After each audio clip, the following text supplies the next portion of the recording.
ऐसन समाज भइल कैसन रीत हो।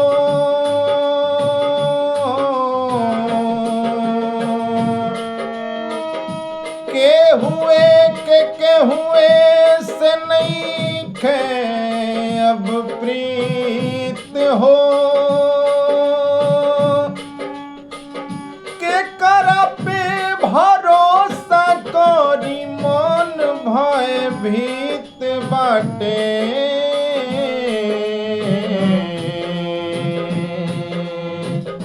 नहीं खे चिन्हात के बा दुश्मन के हित हो।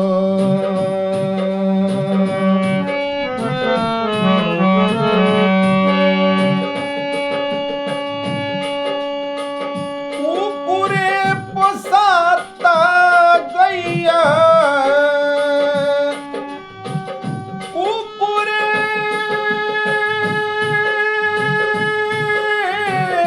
पोसाता गैया, कुकुरे पोसाता गैया घूमली अनरिया हो। आवे कन्हैया कहवा, आवे कन्हैया कहवा लौलय तन देरिया हो। आवे कन्हैया कहवा लौलय तन देरिया हो। आवे कन्हैया कहवा।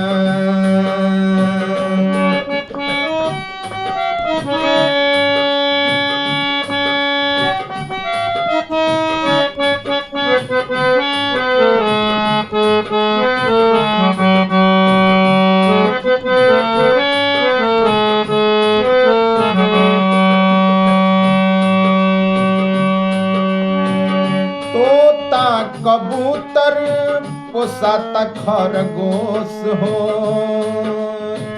माखन मलाई छोड़ी खींच लो गवागोश हो। माखन मलाई छोड़ी खींच लो गवागोश हो। ओ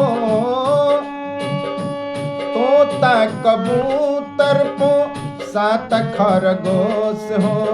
माखन मलाई छोड़ी खींच लो गवागोश हो। माखन मलाई छोड़ी खींच लो गवागोश हो। मन नहीं भाव तब नीक नहीं लागे, नीक नहीं लागेला माखन मिसरिया हो। आवे कन्हैया कहवा, आवे कन्हैया कहवा लौलय तन देरिया हो। आवे कन्हैया कहवा लौलय तन देरिया हो।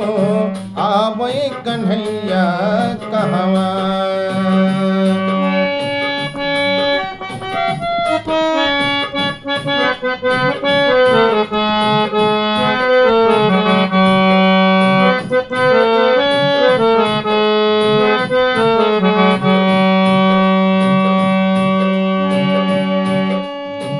बायलन के जोड़ी छूटल कान्ह पर के हारवा।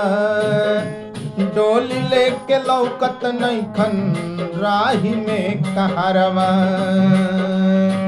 डोली लेके लौकत नैखन राही में कहारवा। ओ बैलन के जोड़ी छूटल कान्ह पर के हारवा। डोली लेके लौकत नैखन राही में कहारवा। डोली लेके लौकत नैखन राही में कहारवा। नैखन संगी साथी हो।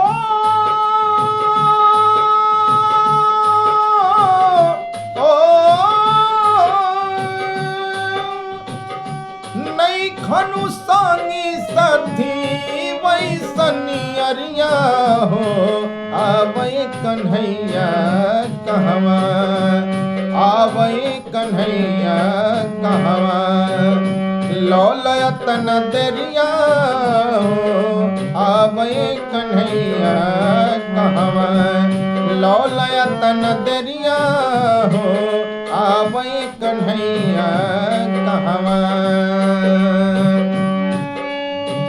कुकुरे पसाता गैया कुकुरे पसाता गैया घूमेलिया नेरिया हो आवे कन्हैया कहवा लौलयत नजरिया हो आवे कन्हैया कहवा लौलयत नजरिया हो आवे कन्हैया कहवा लौलयत नजरिया हो